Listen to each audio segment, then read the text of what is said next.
আমরা গত ক্লাসে এ পর্যন্ত পড়েছিলাম, তাই না? হ্যাঁ ম্যাম। আচ্ছা, ঠিক আছে। তাহলে আমরা এটা একটা এক্সাম্পল, প্যারাসিটয়েড হোয়াইট ফ্লাই দিয়ে কেমন করে বায়োলজিক্যাল কন্ট্রোল করব, দেখতে পাচ্ছ তো? আচ্ছা, এনকার্সিয়া ফর্মোসা একটা প্যারাসাইট, এটা দিয়ে আমরা কিভাবে কন্ট্রোল করি। এটা দেখো একটা লাইফ সাইকেল, মানে কিভাবে এটা মেকানিজম। হ্যাঁ, diagram of illustrating the life cycle of greenhouse whitefly and parasitoid. Parasitoid wasp দিয়ে কিভাবে বায়োলজিক্যালি গ্রিনহাউসে হোয়াইট ফ্লাই কন্ট্রোল করা যাবে সেটার একটা মেকানিজম। এটা হচ্ছে হোয়াইট ফ্লাইয়ের লাইফ সাইকেল। এটা হোয়াইট ফ্লাই হচ্ছে পেস্ট, যেটাকে আমরা দমন করতে চাচ্ছি, আর অ্যানকার্সিয়া হচ্ছে প্যারাসিটয়েড, সেটা দিয়ে কেমনে করে কন্ট্রোল করব। অ্যানকার্সিয়া যেটা নাকি অ্যাডাল্ট অ্যানকার্সিয়া হোয়াইট ফ্লাই লার্ভার উপরে গিয়ে ডিম পাড়ে। হোয়াইট ফ্লাই প্যারাসিটয়েড এগ লে করবে এই ইয়ের পরে, ফার্স্ট জিনিসটা, বা ডিম পাড়বে বা ডিম লার্ভার উপরে গিয়ে ডিম দিবে। তখন ডিম থেকে যে হোয়াইট ফ্লাইটা বের হবে সেটা আর অ্যাডাল্ট হবে না, এটা মারা যাবে, কালো হয়ে। নর্মালি ইয়েগুলা প্যারাসিটয়েড গুলা ডিম দেয়, ডিম থেকে লার্ভা ফুটে অ্যাডাল্ট বের হবে। হ্যাঁ, কিন্তু যখন প্যারাসিটয়েড যখন পেস্টের উপরে যখন ডিম দিবে, পেস্টের ভেতরের অংশগুলো সব খেয়ে ফেললে তখন পেস্টটা ডেড হয়ে যাবে, পেস্টটা আর সার্ভাইভ করবে না। এভাবে সাধারণত হোয়াইট ফ্লাই তোমার কন্ট্রোল করবে, হোয়াইট ফ্লাইকে কন্ট্রোল করবে এনকার্সিয়া। এটা অনেক mechanism of controlling white fly with parasitoid Encarsia formosa. এটা একটা তোমাদের শিখতে হবে আর কি, পরীক্ষা অনেক সময় আসে। ঠিক আছে? আচ্ছা, এরপরে মাইক্রো অর্গানিজমস আর প্যাথোজেন। আমরা এতক্ষণ ছিলাম প্রিডেটর এবং প্যারাসিটয়েডের উপরে, এখন মাইক্রো অর্গানিজম বা প্যাথোজেনগুলা কিভাবে ইনসেক্টকে কন্ট্রোল করে।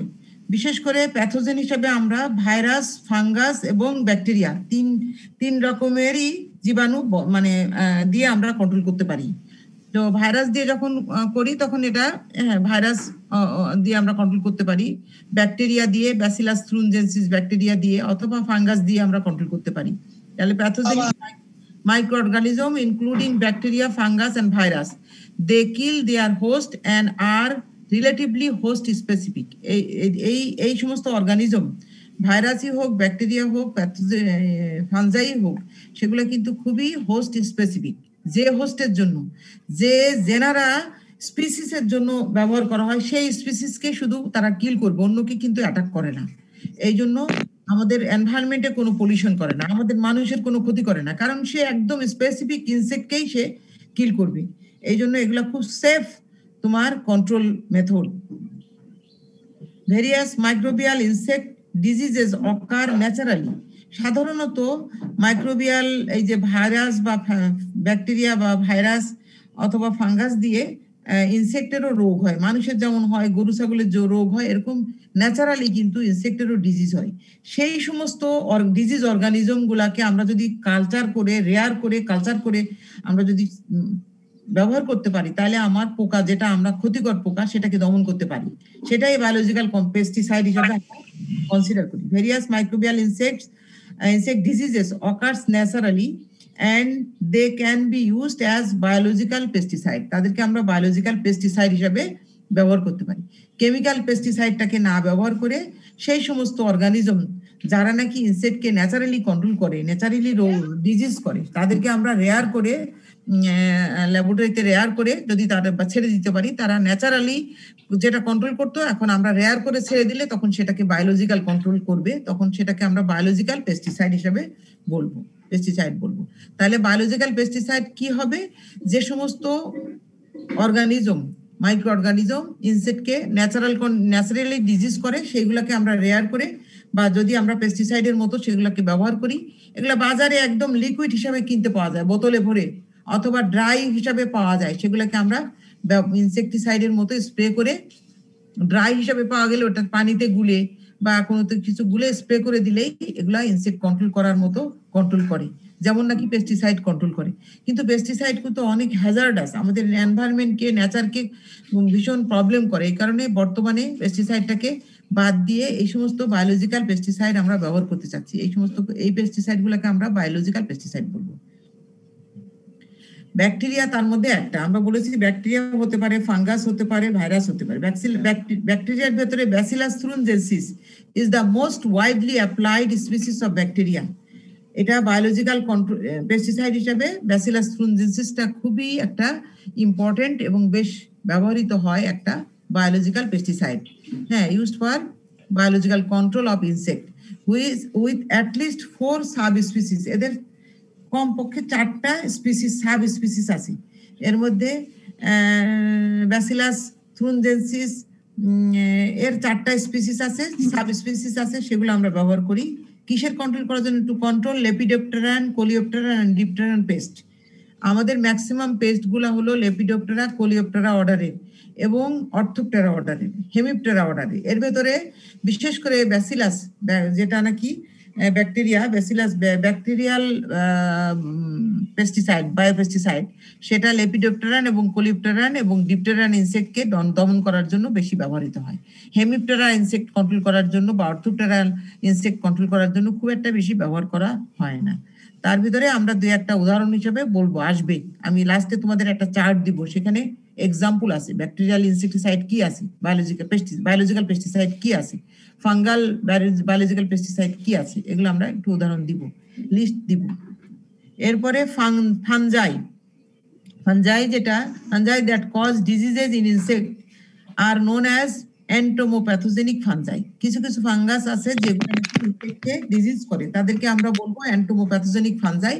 সেই ফাঞ্জাই গুলাকে যদি আমরা ইনসেক্ট দমন করার জন্য, কন্ট্রোল করার জন্য ব্যবহার করি, তখন সেগুলোকে বায়োলজিক্যাল পেস্টিসাইড আমরা বলবো। যেমন তার ভিতরে একটা এক্সাম্পল হিসাবে বিউভেরিয়া ব্যাসিয়ানা একটা ফাঙ্গাস, যেটা নাকি খুবই খুবই ইনসেক্ট দমন করার জন্য, against white fly, thrips, aphids and weevil, এগুলো কন্ট্রোল করার জন্য ব্যবহার করে বিউভেরিয়া ব্যাসিয়ানা। তারপরে মেটারাইজিয়াম একটা ফাঙ্গাস আছে, সেটাও কিন্তু ব্যবহার করে against beet, locust and grasshopper, Hemiptera and other pest. এগুলা আরেকটা এক্সাম্পল, মেটারাইজিয়াম। আর বিউভেরিয়া ব্যাসিয়ানা তো আছেই। আরেকটা আছে ট্রাইকোডার্মা আরেকটা ফাঙ্গাস। এটাও কিন্তু বিশেষ করে সয়েল বোর্ন, যে মাটিতে যে সমস্ত ইনসেক্ট থাকে সেগুলো দমন করার জন্য ট্রাইকোডার্মা ব্যবহার করা হয়। Trichoderma species are use to manage certain plant pathogenic pest also. হ্যাঁ, প্যাথোজেনিক ফাঙ্গাস কন্ট্রোল করার জন্য ট্রাইকোডার্মা ব্যবহার করা। ট্রাইকোডার্মা এক ধরনের ফাঙ্গাস, এটা কিন্তু ফাঙ্গাস কন্ট্রোল করার জন্য বা insect soil borne disease control করার জন্য ব্যবহার করা হয়, আবার সয়েল বোর্ন ইনসেক্ট দমন করার জন্য ব্যবহার করা হয়। তাইলে আমরা 3 ধরনের ফাঙ্গাস বললাম, বিউভেরিয়া ব্যাসিয়ানা, মেটারাইজিয়াম এবং ট্রাইকোডার্মা। এগুলো আমরা বায়োলজিক্যাল পেস্টিসাইড হিসেবে আমরা এগুলাকে ব্যবহার করি। তারপরে ব্যাকটেরিয়া তো বললাম, থ্রুনজেন্সিস, ব্যাসিলাস থ্রুনজেন্সিস, এবং এটা 4টা স্পিসিস আছে। এগুলো আমরা সাধারণত ব্যবহার করি লেপিডোপ্টেরান, কোলিওপ্টেরান এবং ডিপটেরান পেস্ট কন্ট্রোল করার জন্য। এছাড়া আছে আরেক ধরনের অর্গানিজম যেটা নাকি বেশ ব্যবহৃত হয়, সেটা হলো ভাইরাসকে আমরা, ভাইরাস যেমন মানুষের ডিজিজ করে, অ্যানিমেলের ডিজিজ করে, প্ল্যান্টেরও ডিজিজ করে, আবার ইনসেক্টেরও ডিজিজ করে।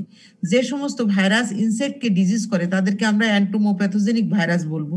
সেই ভাইরাসগুলোকে যদি আমরা ইনসেক্ট দমন করার জন্য ব্যবহার করি, তখন সেগুলোকে এন্টোমোপ্যাথোজেনিক ভাইরাস, সেগুলোকে আমরা বায়োলজিক্যাল পেস্টিসাইড হিসেবে বলতে পারি। দি ফার্স্ট কমার্শিয়াল পেস্টিসাইড এলকার একটা ভাইরাল বায়োপেস্টিসাইড এলকার, হ্যাঁ, based on virus was developed in 1975। দেখো 1975 সালে প্রথম ভাইরাস দিয়ে এক রকমের বায়োপেস্টিসাইড এলকার, যেটা স্যান্ডোজ একটা বড় কোম্পানি, ইনসেক্টিসাইড কোম্পানি স্যান্ডোজ, তারা প্রথম বায়োলজিক্যাল পেস্টিসাইড হিসেবে এলকারটাকে ইন্ট্রোডিউস করে 1975-এ। কি কন্ট্রোল করার জন্য? To control Helicoverpa caterpillar. এক ধরনের লেপিডোপ্টেরান ক্যাটারপিলার আছে হেলিকোপারভা, এগুলা ডাল জাতীয় বা ভুট্টা বা এগুলা ক্রপের, বিশেষ করে উইন্টার ক্রপের একটা খুব সিরিয়াস পেস্ট হেলিকোপারভা, খুব সিরিয়াস। টমেটোতেও হয়, টমেটো, ভুট্টা, মরিচ, বিভিন্ন ক্রপের খুব সিরিয়াস পেস্ট। সিডলিং পেস্ট হিসাবেও এগুলা খুবই মানে নটোরিয়াস পেস্ট। এটা দমন করার জন্য এলকার এক ধরনের ভাইরাল পেস্টিসাইড যেটাকে ব্যবহার করেছিল 1975 কোন কোম্পানি? স্যান্ডোজ। হ্যাঁ, ইট ইজ এ ব্যাকুলো ভাইরাস। ভাইরাসের অনেক টাইপ আছে, এর ভিতরে ব্যাকুলো ভাইরাস টাইপের ভাইরাস এটা। তাহলে আমরা 3 ধরনের মাইক্রো অর্গানিজম, ব্যাকটেরিয়া, ফাঙ্গাস এবং ভাইরাস, সেগুলা কিভাবে ইনসেক্ট দমন করার জন্য ব্যবহার করা হয় সেগুলো আমরা পড়লাম, এবং এগুলার একটা লিস্ট আমি দেব তোমাদেরকে। আচ্ছা, এখানে আরেকটু কথা আছে। The nuclear polyhedrosis virus, nuclear NPV, nuclear polyhedrosis virus, which belongs to the subgroup baculovirus. এই ব্যাকুলোভাইরাস সাবগ্রুপের ভেতরে নিউক্লিয়ার পলিহেড্রোসিস ভাইরাস এনপিভি, এটাই হলো তোমার ওয়াইডলি ইউজড ভাইরাস বা অ্যান্টোমোপ্যাথোজেনিক ভাইরাস, যেটা আমরা বায়ো কন্ট্রোল হিসাবে, এজেন্ট হিসাবে বা বায়োলজিক্যাল পেস্টিসাইড হিসাবে ব্যবহার করি। এনপিভি, নিউক্লিয়ার পলিহেড্রোসিস ভাইরাস, এটা ব্যাকুলো ভাইরাস গ্রুপেরই একটা virus. Is a virus affecting insect predominantly moth and butterfly. বিশেষ করে মথ এবং বাটারফ্লাই কন্ট্রোল করার জন্য এই ভাইরাসটা আমরা ব্যবহার করি। এলকারও ওরকম একটা ভাইরাস, যেটা হলো এই নিউক্লিয়ার পলিহেড্রোসিস ভাইরাস, ব্যাকুলো ভাইরাস গ্রুপের নিউক্লিয়ার পলিহেড্রোসিস ভাইরাস, যেটাকে আমরা লেপিডোপ্টেরান, কিন্তু লেপিডোপ্টেরান ইনসেক্ট, এটা দমন করার জন্য ব্যবহার করি। যে কোম্পানি স্যান্ডোজ 1975 ওরা প্রথম ইন্ট্রোডিউস করে এই ভাইরাসটা, কমার্শিয়ালি তারা প্রডিউস করে ইনসেক্ট দমন করার জন্য, লেপিডোপ্টেরান পেস্ট এবং বাটারফ্লাই, মথ, এগুলো কন্ট্রোল করার জন্য। তাহলে ভাইরাস দিয়ে আমরা কিভাবে ইনসেক্ট দমন করতে পারি সেটা একটু জানলাম। Bacteria, fungus, virus. আচ্ছা, এরপরে প্রোটোজোয়া আছে। প্রোটোজোয়া আর এক ধরনের অর্গানিজম, এগুলা খুব মাইক্রো অর্গানিজমে বলবে, এগুলো মাইক্রো অর্গানিজম। এগুলাও অনেক সময় ইনসেক্ট দমন করার জন্য বায়োলজিক্যাল কন্ট্রোল হিসেবে আমরা ব্যবহার করি। Most species of entomopathogenic protozoa cause chronic infection that weaken but do not kill their host. এরা ইনসেক্টকে, আমরা ইনসেক্ট দমন করার জন্য এই প্রোটোজোয়া ব্যবহার করি।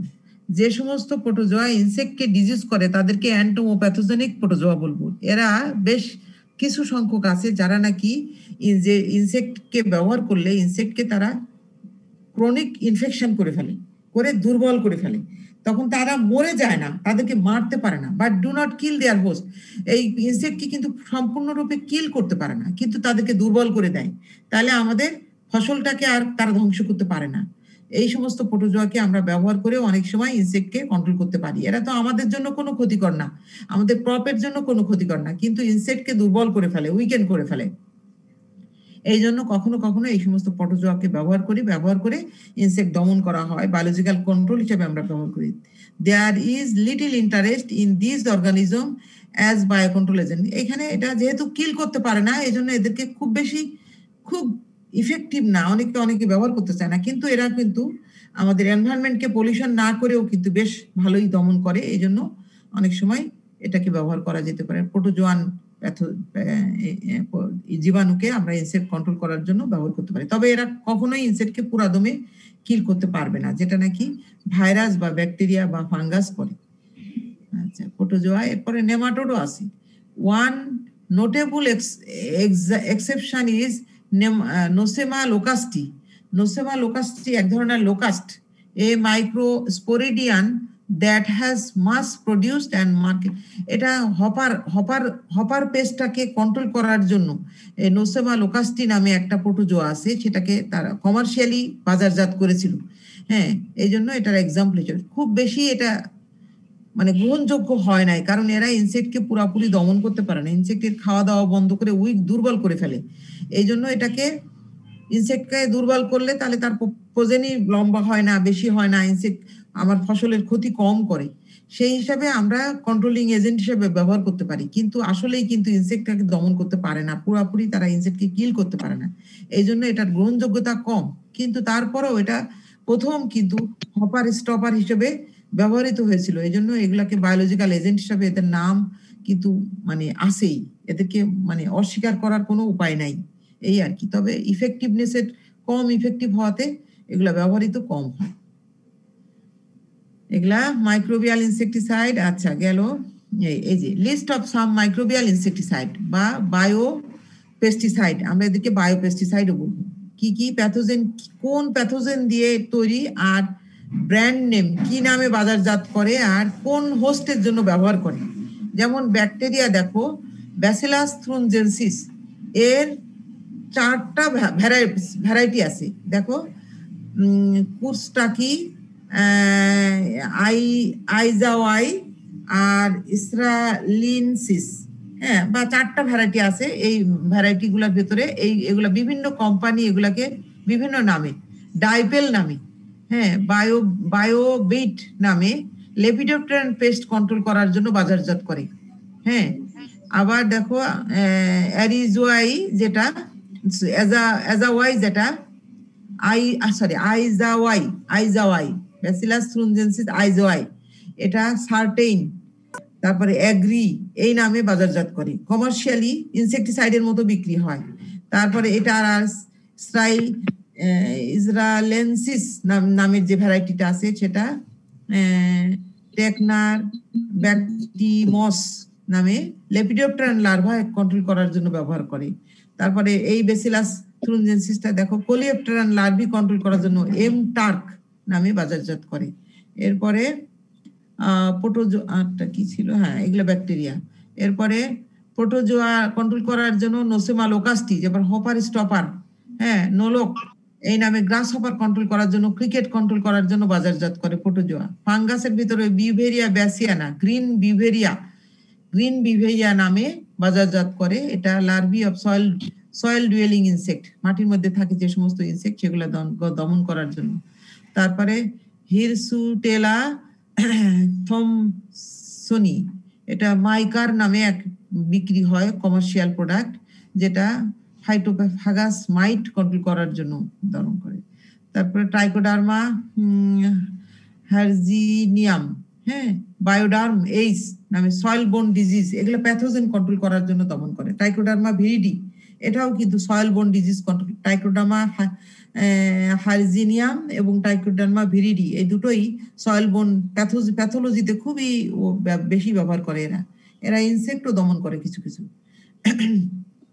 এরপরে নেমাটোড হিসাবে, নেমাটোডও অনেক সময় এরকম আছে কিছু কিছু আমি দেখলাম। ভাইরাসের ভিতরে নিউক্লিয়ার পলিহেড্রোসিস ভাইরাস এনপিভি, এটা হেলিসাইড স্পোডোসাইড নামে বাজারজাত করে। এই যে নিউক্লিয়ার পলিহেড্রোসিস ভাইরাস, যেটা লেপিডোপ্টেরান লার্ভি কন্ট্রোল করার জন্য, হেলিকোপারভা লার্ভি কন্ট্রোল করার জন্য ব্যবহার করে। এরপরে গ্রানুলোসিস ভাইরাস, এটা গেল ব্যাকুলোসিস ভাইরাস, এটা গ্রানুলোসিস ভাইরাস। এটা ডিসাইড নামে একটা বায়োলজিক্যাল পেস্টিসাইড ভাইরাস দিয়ে তৈরি, সেটা হলো কডলিং মথ লার্ভি কন্ট্রোল করার জন্য ব্যবহার করি। তার মানে এগুলা হলো বায়োলজিক্যাল পেস্টিসাইডের কিছু নাম এবং কোন ইনসেক্টের এগেইনস্টে কি নামে বাজারজাত করে সেগুলো আমি লিস্ট দিলাম। 2, 4, 5টা পেস্টিসাইডের উপর টিএম দিয়ে কি বোঝানো হয়েছে? এগুলা ওদের কমার্শিয়াল নেম, হ্যাঁ, হেলিসাইড টিএম বাজারজাত করলে এরকম কোম্পানি এরকম দেয় টিএম, হ্যাঁ, এগুলো কমার্শিয়াল নেম। কোন প্রোডাক্টের কমার্শিয়াল নেমে এরকম থাকে, কোম্পানি দিয়ে দেয়। হ্যাঁ, হয়তো হেলিসাইড নামে আরেকটা আছে কিন্তু টিএম ট্রেডমার্ক নেম, হ্যাঁ, ট্রেড নেম ট্রেডমার্ক হতে পারে। ওগুলা তারা এভাবেই বাজারজাত করে এই নামেই, ঠিক আছে। আচ্ছা ম্যাম, এখন বলো হেলিকোভারপা ক্যাটারপিলার কোনগুলা, কেন এগুলো? লেপিডোপ্টেরা অর্ডারের একটা ক্যাটারপিলার, গায়ের মধ্যে ভীষণ লম্বা লম্বা দাগ, ফোঁটা থাকে, দাগ থাকে। এগুলো খুব সিরিয়াস একটা পেস্ট। ভুট্টাতে, টমেটোতে, তারপরে অনেক ক্রপের, হ্যাঁ, নার্সারি গাছের গোড়াগুলা কেটে দেয়। কাটওয়ার্মের মতোই, কিন্তু কাটওয়ার্ম আলাদা, হেলিকোভারপা আলাদা। হ্যাঁ, একটা ফেরোসিয়াস, খুবই নটোরিয়াস একটা পেস্ট লেপিডোপ্টেরান। তোমরা থার্ড ইয়ারে, ফাইনাল ইয়ারে উঠলে এটা পড়বা, বিভিন্ন ক্রপের মধ্যে আসবে হেলিকোভারপা ক্যাটারপিলার, ঠিক আছে। আর ট্রাইকোডার্মা কোন ইনসেক্ট কন্ট্রোল করতে পারে? এটা মাটির মধ্যে যে সমস্ত ইনসেক্ট থাকে তাদেরকে কন্ট্রোল করতে পারে। বিশেষ করে প্যাথোজেন কন্ট্রোল করার জন্য বেশি ব্যবহার করা হয় ট্রাইকোডার্মা। হ্যাঁ, ঠিক ঠিক আছে, এরপরে কিন্তু বায়োলজিক্যাল পেস্টিসাইড হিসেবে এগুলোর নাম বায়োলজিক্যাল পেস্টিসাইড হিসেবে অবশ্যই এসে যাবে, কারণ এগুলা কেমিক্যাল না, এগুলা বায়োলজিক্যাল লিভিং অর্গানিজম দিয়ে তৈরি, ব্যাকটেরিয়া, ফাঙ্গাস, হ্যাঁ, ভাইরাস, নেমাটোড, অথবা প্রোটোজোয়া দিয়ে তৈরি। এই জন্য এগুলোকে বায়োলজিক্যাল পেস্টিসাইড হিসেবে বাজারজাত করা হয়। ঠিক আছে? আচ্ছা, যদি পাঁচটা বিভিন্ন গ্রুপের পাঁচটা বায়োলজিক্যাল পেস্টিসাইডের নাম চাই তাহলে দিতে তো পারবা, তাই না? ঠিক আছে, এরপরে advantages and disadvantages of biological control. Biological কন্ট্রোলের কি অ্যাডভান্টেজেস আছে, কি ডিসঅ্যাডভান্টেজেস আছে। দেখো, সুবিধা আগে দেখি। দেয়ার আর ফিউ আর নো ডিট্রিমেন্টাল ইফেক্ট, খুবই কম অথবা নেই ডিট্রিমেন্টাল খারাপ দিক effect on other organism or even human, মানুষের উপরে বা অন্য কোনো অ্যানিমেলের উপরে এই সমস্ত বায়োলজিক্যাল এজেন্টের কোনো খারাপ প্রভাব নেই, মানুষকে কোনো ক্ষতি করে না, গাছকে কোনো ক্ষতি করে না। এটা একটা খুবই সুবিধা। আমাদের এনভায়রনমেন্টকে কোনো পলিউশন করে না, কারণ সে অন্যকে ক্ষতি করবে না, শুধুমাত্র স্পেসিফিক ওই ইনসেক্টকেই দমন করবে, ওই পেস্টকেই দমন করবে। এই জন্য এটা একটা সুবিধা। Pest rarely resist biological control, এটা খুবই রেজিস্ট্যান্স ডেভেলপ করে না, এই পেস্টগুলা কখনোই রেজিস্ট্যান্স ডেভেলপ করবে না।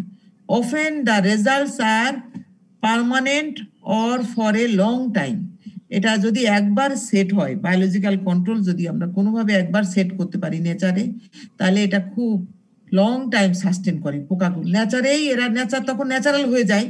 আমরা যখন বায়োলজিক্যাল এজেন্ট দিই তখন সে তো নেচারের সাথে খাপ খাওয়াইতে পারলে, নেচারে যদি খাপ খেয়ে যায় তখন তো অটোমেটিক তার সংখ্যা বাড়তে থাকে, তখন ন্যাচারালি কন্ট্রোল হয়। এই জন্য লং টাইম এটা দিয়ে কন্ট্রোল করা যায়।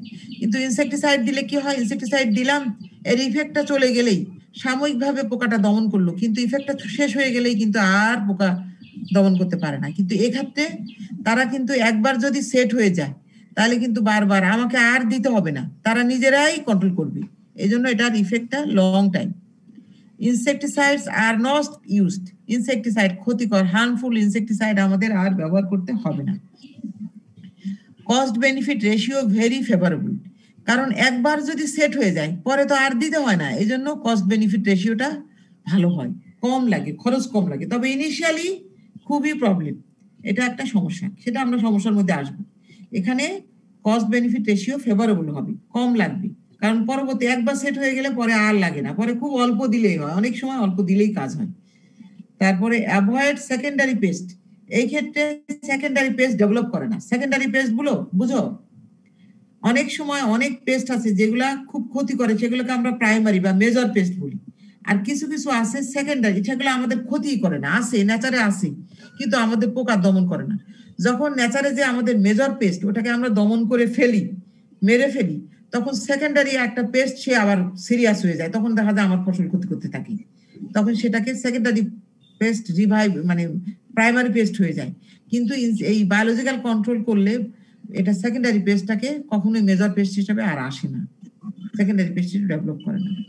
দেয়ার আর নো প্রবলেমস অন টক্সিসিটি, এদের কোনো টক্সিসিটি নাই। প্রথম কথাই আমরা বলছি এটা টক্সিসিটি নাই, এটা ন্যাচারাল বায়োলজিক্যাল ন্যাচারাল এজেন্ট, এটাকে আমরা রেয়ার করে দিচ্ছি, সুতরাং এদের কোনো টক্সিসিটি হবে না। কেমিক্যালের যেমন টক্সিসিটি থাকে, আমাদের মানুষের টক্সিসিটি করে, নেচারকে এনভায়রনমেন্টকে করে, এরা তা কিছুই করবে না, এরা নন টক্সিক হবে। তারপরে ইটস অ্যাপ্লিকেশন রিকোয়ার্স মোর, না এটা হলো disadvantage of biological control. Biological কন্ট্রোলের ডিসঅ্যাডভান্টেজ কি আছে, কি কি আছে দেখো। এটা its application requires more monitoring and is slower and less drastic than chemical control. সবচেয়ে বড় অসুবিধা এটা, কেমিক্যাল কন্ট্রোল যখন আমরা ফসলের মাঠে যখন পোকা দেখি তখন ফার্মারের কিন্তু মাথা খারাপ হয়ে যায়, কারণ সে তার চোখের সামনে দেখতেছে তার গাছগুলো সব খেয়ে শেষ করে ফেলতেছে। তখন কিন্তু সে বায়োলজিক্যাল কন্ট্রোল দিলে যে কাজটা হয় আস্তে আস্তে কাজ করে, তাই না? ওটা সেট হইতে হবে তারপরে না কাজ করবে, সেটা সে টলারেট করতে পারে না, সে সহ্য করতে পারে না। এই জন্য এটা খুব ইফেক্ট মানে নিতে চায় না, খুব আস্তে আস্তে আস্তে আস্তে যখন সেট হয়ে যায় তখন না বেনিফিট পায়। এই কারণে ফার্মাররা এটাকে গ্রহণ করতে চায় না। It's application requires more monitoring, এটা মনিটরিং করতে অনেক দিন ধরে লক্ষ্য করতে হয়, কখন পোস্ট পপুলেশন বেশি হয়ে যাবে তার আগেই আমাকে ব্যবস্থা নিতে হবে, নাহলে হঠাৎ করে তো আমি নিলে কাজ হবে না, কারণ সে ক্ষতি করে ফেলবে বেশি। তারপরে এর অ্যাকশনটা খুব স্লো, আস্তে আস্তে কাজ করে, এবং ইফেক্টটা খুব ড্রাস্টিক না, রাতারাতি কোনো চেঞ্জ হয় না। ইনসেকটিসাইড, কেমিক্যাল ইনসেকটিসাইড দিলে রাতারাতি নকডাউন সিস্টেম, ইনসেক্টের গায়ে পড়লে ইনসেক্ট ডাপটায় ডাপটায় মারা যাবে, সঙ্গে সঙ্গে চোখের সামনে দেখতেছি যে মরে যাবে, সব ইনসেক্ট মরে যাবে, গাছগুলা বেঁচে যাবে। এরকম কোনো ইফেক্ট আমরা পাই না। এই জন্য এটা তার অবশ্যই অবশ্যই একটা disadvantage. Needed for success greater knowledge of the biology of the participating agencies. এখানে যে সমস্ত এজেন্সি আছে, বিশেষ করে প্ল্যান্টস বা আমি যার দমন করব তার বায়োলজি, সব কিছু আমার জানতে হবে। ভালো মতো না জানলে এটার সাকসেস পাওয়াটা খুবই কঠিন। এটার সাকসেসটা ডিপেন্ড করবে ওই সমস্ত জিনিসের বা প্ল্যান্ট এবং অ্যানিম্যাল সব কিছুর, এনভায়রনমেন্টে যারা আদার ফ্যাক্টর আছে সবগুলার সম্বন্ধে আমার নলেজ থাকতে হবে, না থাকলে এটা সাকসেস হবে না। It is difficult and expensive to get or import the biological agent as they are very selective. আমি বলেছিলাম বায়োলজিক্যাল, ক্লাসিক্যাল বায়োলজিক্যাল কন্ট্রোল যেটা ইম্পোর্টেশন, এটা কিন্তু খুবই এক্সপেন্সিভ, ইনিশিয়ালি কিন্তু খুবই এক্সপেন্সিভ সেট করার জন্য, কয়েক বছর লাগে এটা টেস্ট করে সেট করাতে। সুতরাং এটা খুবই ডিফিকাল্ট যদি আমার দেশে না থাকে, আমার দেশে যদি ন্যাচারাল এনিমি না থাকে, আমি যদি ইম্পোর্ট করতে হয়, তাহলে এটা খুবই নর্মাল ফার্মারদের পক্ষে এটা ইম্পসিবল, এটা সম্ভব না। এটা গভর্নমেন্ট এজেন্সি বা ইনস্টিটিউশন এগুলোকে সেট করবে, নাহলে সম্ভব না। এগুলো হলো ডিসঅ্যাডভান্টেজ। আরো ডিসঅ্যাডভান্টেজ আছে কিনা জানি না, এগুলা গেল। আচ্ছা, এগুলা লিমিটেশন আছে, not available for all pest. অনেক সময় তো তাহলে দেওয়া যায় না বায়োলজিক্যাল কন্ট্রোলগুলো, কারণ অ্যানুয়াল ক্রপ তো আমরা এক বছর মানে বেশি সময় না, একবার যদি সেট হয়ে যায় তখন তো তুমি দেখবা এটা সেট, ওটা চলতেই থাকবে। এই জন্য ওটা আমরা সাধারণত সিরিয়াস যখন খুব বেশি মানে ক্ষতি হয়ে যায় তখন আমরা বাধ্য। আইপিএম এর ভেতরেও কিন্তু তখন ইনসেকটিসাইডই দিতে বলবে যখন পেস্টের সংখ্যাটা যখন হারভেস্ট করে ফেলবে তখন এই পোকাগুলা কোথায় যাবে, মানে মাইক্রো ইয়াগুলা এজেন্টগুলা কোথায়? তুমি বলো। আমরা বায়োলজিক্যাল কন্ট্রোলে যে আমরা বলেছি কিন্তু তিনটা ওয়েতে আমরা করি, একটা হলো ইম্পোর্টেশন, আরেকটা হলো অগমেন্টেশন, আরেকটা হলো কনজারভেশন। তখন আমাকে কনজার্ভ করতে হবে, বায়োলজিক্যাল এজেন্টকে কিন্তু কনজার্ভ করতে হবে, আমাকে ওই টেকনিক থাকতে হবে, নাইলে তো হবে না। সে কোথায় থাকবে এটা আমাকে চিন্তা করতে হবে, তার থাকার জন্য সুইটেবল ব্যবস্থা করতে হবে, সে যেন একদম উচ্ছেদ না হয়ে যায় সেটার ব্যবস্থা আমাদেরকে করতে হবে। বায়োলজিক্যাল কন্ট্রোল তো এই জন্য আমাদের নলেজ থাকতে হবে প্রচুর, বুঝতে পারছো? কারণ নেচারে ওকে বাঁচায় রাখতে হবে, বাঁচায় না রাখলে তো আমার হবে না। Not available for all pest, এখনো পর্যন্ত অল পেস্টের জন্য অ্যাভেলেবল না। এখনো পর্যন্ত রাইসের ইয়েলো স্টেম বোরার আমাদের সিরিয়াস 1 নম্বর পেস্ট, ওটার জন্য কোনো বায়োলজিক্যাল এজেন্ট নাই। তো রিসার্চ করলে হয়তো ভবিষ্যতে আসবে, এখনো পর্যন্ত আমরা বায়োলজিক্যাল এজেন্ট পাইনি। May biological control only effective in glass হাউসের জন্য খুব ভালো, গ্লাস হাউসে বায়োলজিক্যাল কন্ট্রোল, কিন্তু ক্লাইমেটিক ওপেন এনভায়রনমেন্টে খুবই ডিফিকাল্ট। বলো। আমি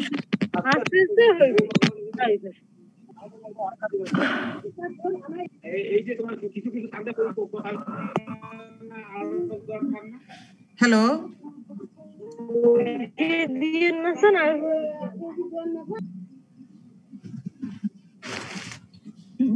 তোমরা কি শুনতে পাচ্ছ না? আমি তো বুঝতে পারছি। শুনতে পাচ্ছ? শুনতে পাচ্ছি। আচ্ছা, তাহলে তোমরা মিউট করে রাখো নিজেরা। আমি তো মিউট করে দিতে পারি, কিন্তু আমি দিতে চাই না। তোমরা মিউট করে রাখো, কথা শোনা যাচ্ছে। ঠিক আছে, তাহলে আমাদের এইটা হলো বায়োলজিক্যাল কন্ট্রোল। ঠিক আছে, এখন আমরা আরেকটা চ্যাপ্টার যাব, সেটা হলো বিহেভিয়ারাল কন্ট্রোল। আজকে যাবেন? বলো। স্কিমে আসলে তো সময় নাই বেশি। আর তাহলে আমরা আরেকটা চ্যাপ্টার শুরু করব না? জি ম্যাম। আচ্ছা, ঠিক আছে, আমি শুরুটা করি, অফ করে দিব। আমি এখনই অফ করবো, একটু শুরুটা করি, দেখি আমরা কি, শুধু আউটলাইনটা দিই।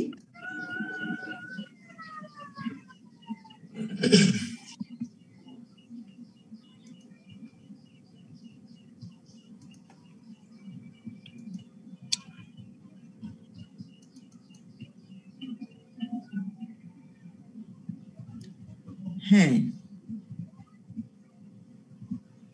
আল্লাহ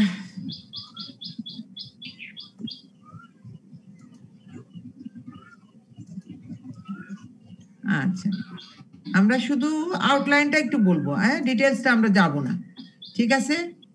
আমরা chemical control of behaviour, behavioural কন্ট্রোলটা কি আছে সেগুলো আমরা দেখবো। হ্যাঁ, বিহেভিয়ারাল কন্ট্রোলের ক্ষেত্রে আমরা সাধারণত সেমিওকেমিক্যালস, কাইরোমন, ফেরোমোনস এগুলো ব্যবহার করি। ম্যাম হ্যাঁ? বড় স্লাইডটা বড় করলে মনে হতো। আচ্ছা বড় করি, অসুবিধা নেই, সংক্ষেপে বলবো জন্য আমি বড় করতে চাচ্ছিলাম না।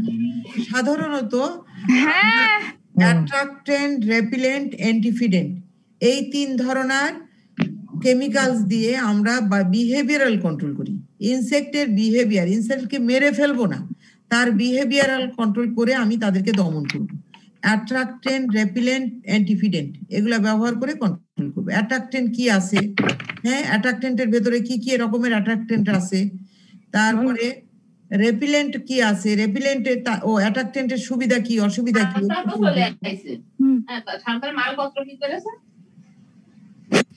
এরা কথাই বলতে থাকে। তারপরে রেপিলেন্ট কি আছে, রেপিলেন্টের টাইপ গুলা কি আছে, কি কি দিয়ে আমরা রেপিলেন্ট করি। এরপরে অ্যান্টিফিডেন্ট, অ্যান্টিফিডেন্ট কি, তাদেরকে অ্যান্টিফিডেন্ট বলি, কি দিয়ে অ্যান্টিফিডেন্ট কি কি আছে, বাজারে কি কি পাওয়া যায়। হ্যাঁ এরকম আমরা এগুলাই পড়বো, এগুলার সুবিধা কি আবার দেখিস তোর যা যা খোয়াইছিস তা আবার 9-6 না হয়ে যায়। ঠিক আছে, তাহলে তোমাদের আজকে এ পর্যন্তই থাক, আমি বন্ধ করে দিই তোমাদের। আরে বেডের নিচে কাগজের কথা বাদ দে, তোর বালতি, তোর মগ। তোমরা কেন মিউট করো না কেন? এরা যে কি জঘন্য। আরে আমি সে কথা করছি না, দেখা যাচ্ছে তোমার জিনিস অত গ্রাহ্য করলে না।